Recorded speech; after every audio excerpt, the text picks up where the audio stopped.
আর এবার নজর রাখবো আবহাওয়ার খবরের দিকে। মার্চ থেকেই তীব্র গরম, এপ্রিলে ফের তাপপ্রবাহে চোখ রাঙানি। 2026 সালে ফিরছে উষ্ণ বছর এল নিনো। গত রাতে এক ধাক্কায় পারদ বেড়ে 16.8 ডিগ্রি।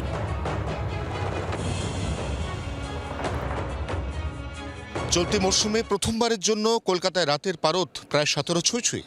দিনের পারদ ইতিমধ্যেই 26-এর কোঠায়, যা আগামী কয়েকদিনের মধ্যে পৌঁছতে চলেছে 27-এর ঘরে।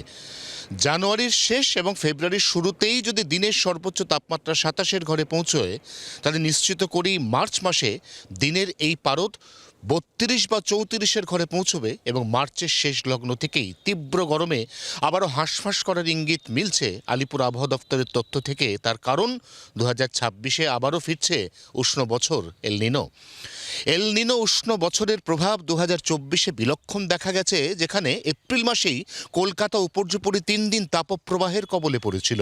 এবারও সেই ঘটনার পুনরাবৃত্তি ঘটতে চলেছে বলেই এখনও পর্যন্ত পূর্বাভাস। তার আগে সাময়িকভাবে আজ থেকে উত্তরবঙ্গে হাওয়া বদল। শক্তিশালী পশ্চিমী ঝঞ্ঝার হাত ধরে দার্জিলিং সহ উঁচু এলাকায় তুষারপাত এবং বৃষ্টিপাতের পূর্বাভাস। তবে তাতে সমতলের তাপমাত্রা এমনকি উত্তরবঙ্গেও খুব একটা হেরফের হবে না বলেই এখনও পর্যন্ত ইঙ্গিত হাওয়া অফিসের। জি 24 ঘন্টার জন্য ক্যামেরায় জয়ন্তর সঙ্গে অয়ন, কলকাতা। বাংলার আওয়াজ, বাঙালির আবেগ, জি 24 ঘন্টা।